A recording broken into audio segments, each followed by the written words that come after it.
يدعمنا بالضغط على زر الإعجاب والاشتراك في القناة ليصلكم كل جديد، هذا فضلا وليس أمرا، وشكرا.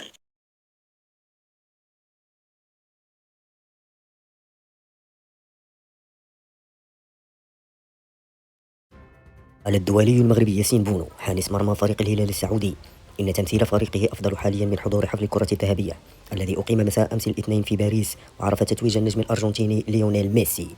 وأضاف حامي عرين أسود الأطلس في تصريح تلفزيوني أن مشاركته أمام الحزم في ثمن نهائي كأس الملك أهم من حضور حفل الكرة الذهبية في باريس. وواصل بونو: بعد أن فاز فريقه ب3 أهداف على الحزم، واجهنا فريقا صعبا ومنظما يملك الخطورة في الهجمات المرتدة، لكن مع زملاء المدافعين نجحنا في الحد من خطورتهم.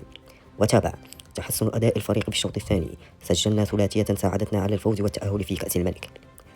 ووضعت مجلة فرانس فوتبول بونو في المركز ال13 بعد تتويجه مع إشبيليا بلقب الدوري الأوروبي، فضلا عن مساهمته الكبيرة في احتلال منتخب المغرب المركز الرابع في مونديال قطر 2022.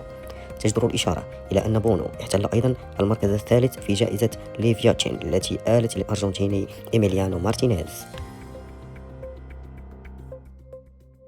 على اهتمامكم، لا تنسوا الاشتراك في القناة والضغط على زر إعجاب وكذا تفعيل الجرس ليصلكم كل جديد.